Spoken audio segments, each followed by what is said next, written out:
हम 20 लाख लोग फॉलो कर लिए या सड़क पे उतर जाएंगे और क्रांति हो जाएगी। इस देश के युवा को बड़े अच्छे से पता है कि सारी जिम्मेदारी सेंटर की नहीं होती है। लॉ एंड ऑर्डर हो, चाहे रोजगार का मैटर हो, चाहे डेवलपमेंट का मैटर हो, चाहे बहुत कुछ मैटर ऐसा है जिसमें सारी जिम्मेदारी जो है वो स्टेट गवर्नमेंट के साथ शेयर की जाती है। तो आप बेरोजगारी को केवल सेंटर के साथ जोड़ दीजिए या केवल स्टेट के साथ जोड़ दीजिए, ऐसे नहीं हो सकता। तो इस देश के युवा को बड़े अच्छे से पता है कि इस देश में क्या होता है क्या नहीं होता है। तो ये जो लोग युवाओं की एक बात बताइए ना, नीट, हाँ बोलिए, मुद्दे को कैसे भटकाया गया, मुद्दे को कैसे भटकाया गया है वो समझिए। मुद्दे को कैसे भटकाया गया है ये बात समझिए कि अगर मैं अमेरिका रहा हूं, मैं अमेरिका से आता हूं, मेरा अमेरिका से लिंक है, तो मैं जॉर्ज सोरोस का एजेंट हूं। भैया मैं बता रहा हूं कि मैं बता रहा हूं कि तुम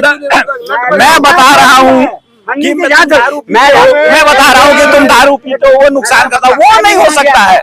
लेकिन केवल और केवल एक मुद्दा है कि मुद्दा को डिस्क्रेडिट करना है, वो तो हो नहीं सकता। तो उसके लिए आदमी को डिस्क्रेडिट कर दीजिए। तो यहाँ मुद्दे की बात कीजिए। जो सीजेपी का मुद्दा है, नीट वालों के साथ जो धोखाधड़ी चल रही है, ये वास्तव में गलत। एग्जाम तो दोबारा नीट में नीट वाले कमाते हैं और वो काकरो जाते हैं बीट करने वाले। कोई कहीं के कोई कहीं के, पढ़ाई लिखाई वाले स्टूडेंट कम आ रहे हैं वहाँ पे, और उमर खालिद के चेले ज्यादा आ रहे हैं। वहाँ पे जेएनयू वाले बैठे हुए हैं, आम स्टूडेंट नहीं है। और लट बजाओ, हम तो बता रही अमित शाह जी लट क्यों नहीं बजा रहे। हम चाहते हैं लट बजाए और वो बजा नहीं रहे, इसलिए तो हमें शक होता है ये कहीं उन्हीं की तो बीट ही नहीं है। सुनिए, मैं कहना चाहता हूँ मैडम, खुलेआम कहना चाहता हूँ, मैं किसी के बाप से नहीं डरता। अमित शाह जी लाठी बजाइए और नहीं तो हम लोग को मौका दीजिए, हम लोग बजाने का काम करेंगे।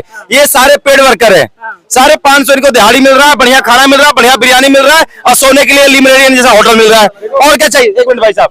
और हाय हाय चिल्लाने वाले आ रहे हैं जेएनयू से, ब्राह्मण तेरे ये होंगे, हिंदू तेरे ये होंगे, आरएस तेरे ये होंगे। तो पहली बात सुनिए, ये वहीं पनप सकते हैं जहाँ पे हिंदू है, ये वहां नहीं पनप सकते जहाँ पे अब्दुल है। अभी कल तक आपने सुने होंगे कि बंगाल में इनकी औकात नहीं था बोलने का। जब बीजेपी के सरकार बन गए हैं तो वहां दलित के नेता बन रहे हैं। संदेश खाली पे कोई दलित नेता नहीं बना, बांग्लादेश में कोई दलित नेता नहीं बना, पर जैसे ही बीजेपी की सरकार बंगाल में बना, दलित नेता बन के आ रहे हैं। हम नेता बनेंगे दलितों का। अरे दलितों को नेता तो बनो, पर कम से कम उनके लिए कुछ काम तो करो। पर ये कुछ नहीं करते, सिर्फ एक प्रोपेगेंडा है, सिर्फ सनातनियों को गाली देना है। और जहां सनातनी है वहीं पीएसएफ है, और अगर जहां ये अब्दुल के फेरा में गए तो सोचिए इनका अब्दुल क्या करेंगे। इनको खाना देने आ रहे हैं ना मैडम।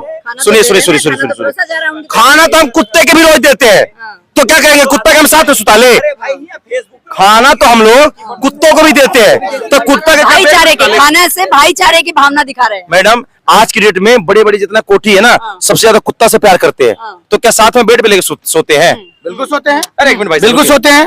देखो कई लोग कुत्ते को प्यार करते हैं और सच में कह रहे हैं कि वो अपने बेड पे लेके सोते हैं। आपने भी देखा होगा, कुत्ते की वफादारी पर कोई सवाल कभी नहीं उठाता नहीं है कि अगर उठा भी नहीं, ना ही उठेगा कि चोर आने से पहले वो पहले भोगने लग जाएगा कि अनजान आदमी मेरे घर में आया कहाँ से। तो इसीलिए कह रहा हूँ, कॉकरोच गैंग जो आई है ना, मूलचंद फ्लाई ओवर वाले हैं। ये सारे मूलचंद फ्लाई ओवर वाले हैं जिन्होंने आंखों में काजल लगा रखा है, ओठों पे लिपस्टिक सजा रखा है, पाँव में घुंघरू बांध रखे हैं और कहते हैं पायल है, और कह रहे हैं मुझे चाहिए आजादी, मुझे चाहिए आजादी, ब्राह्मणवाद से आजादी, आरएसएस से आजादी।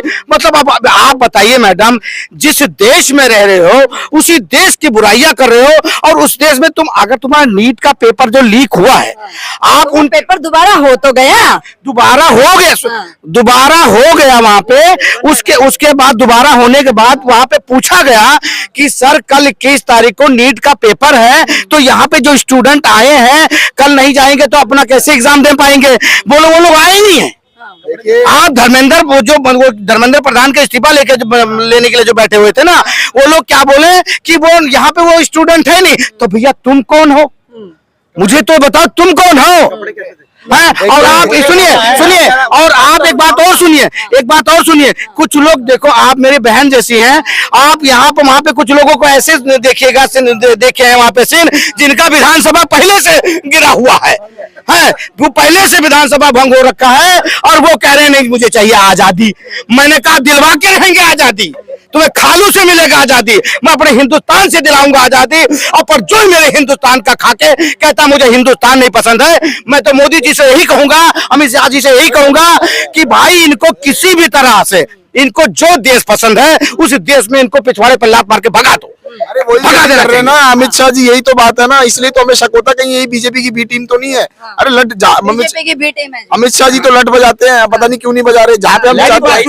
मेरी बात कुछ अच्छे घरों से है कॉकरोच, नहा धो के आए हुए हैं, बाकी तो गंदी नाली से आए हुए हैं। कोई अमेरिका की गंदी नाली से भी आया हुआ है, कुछ इसने जो केजरीवाल ने खासा है वो वायरस फैला हुआ है, और कुछ जो है इनके शौचालय से आए हैं, पप्पू के शौचालय से या केजरीवाल के शौचालय से। ये सब वहाँ पे गंदगी फैला रहे हैं। जो अच्छे हैं उनको मैं कहूंगा भैया अपने घर जाओ, इस पॉलिटिक्स सुनिए ऑलरेडी, सुनिए वहाँ पे ऑलरेडी 200 लोग हैं, इससे ज्यादा नहीं है। दिल्ली में ही बैठे हैं, वहाँ पे 200 लोग हैं, इससे ज्यादा नहीं है। एक भाई साहब, वहाँ पे 200 लोग कानूनी से क्वेश्चन ये भी है कि 200 लोग हैं, इससे ज्यादा नहीं है। और 200 लोग वही है जिनका घर का पता नहीं, अता पता, जिनका बाप का नहीं पता कि बाप इसका कौन है। ठीक है, जैसे भाई साहब बोले कि अमेरिका के गली मतलब कीचड़ से आए हैं, जिनका बाप को पता नहीं। अमेरिका में होता है ना कि किसी के बाप को पता नहीं बाप उसका कौन है, तो वही हाल मैडम मैडम वही हाल है इनका। सुनिए, आप आए थे धर्मेंद्र प्रधान जी का इस्तीफा लेने, हम आपको सपोर्ट करते, कोई दिक्कत नहीं है। पर आप वहां पे जाने के बाद क्या कर रहे हो, आपके लोग क्या कह रहे हैं, बीजेपी से आजादी, हिंदुओं से आजादी, ब्राह्मणों से आजादी, बनियों से आजादी, आरएसएस से आजादी। अरे भाई कितना आजादी चाहिए, एक लोग से आजादी तो ले लो, पहले ब्राह्मण से आजादी लो, बाकी ब्राह्मण से आजादी नहीं लेना है, सबसे आजादी एक ही बार लेना है। हाईजैक कर लिया ना लेफ्ट वालों ने, बात तो वही है। पर देखो एक बात बताओ, क्वेश्चन अभी भी है कि ये कहीं बीजेपी ने तो नहीं शगुफा छोड़ा हुआ, क्योंकि जिस तरीके से उसको परमिशन दे दी, किसी और आंदोलन को तो मिली नहीं, उसको इतनी आराम से परमिशन मिल गई। और वो अभी तक 6 दिन के गैर कानूनी बैठे हुए, तब भी मोदी सरकार और अमित शाह जी जो है सेंटर में बैठे हैं, 2 किलोमीटर दूर बैठे हैं, संसद से 4 किलोमीटर होगा ज्यादा से ज्यादा। तो अभी तक उनपे क्यों नहीं लठ बजा रहे, उनको खत भगा रहे। तो ये जो है कहीं ना कहीं ये डाइवर्ट करने की टैक्टिक है। देखो मेरी बात सुनिए, रुको जरा तसल्ली रखो। अभी आपको पता होगा मेरी बहन कि अभी आने वहां पे तो सब कह रहे हैं कि मैं मतलब हम नीट के पेपर के लिए, भाई नीट का पेपर खत्म, सेना के उसमें अगुवाई में हो गया, सब कुछ खत्म हो गया, तो आप किस लिए बैठे हो, आप किस लिए बैठे हो? आप मेरी बात सुनो, कुछ जैनियों के हैं, कुछ जामिया इस्लामिया के हैं, कुछ लोग ऐसे बैठे हुए हैं कि लगता है 6 महीने बाद फैमिली प्लानिंग होने वाली है उनकी। आप ये सोच लीजिए, वटका वहां चल रहा है, सुट्टा वहां चल रहा है, सारे कुछ वहां चल रहे हैं। आप मेरी बहन बताइए, ऐसे ऐसे लोग वहां आए हुए हैं जिनको पता ही नहीं है कि मैं किस चीज की आजादी मांगू।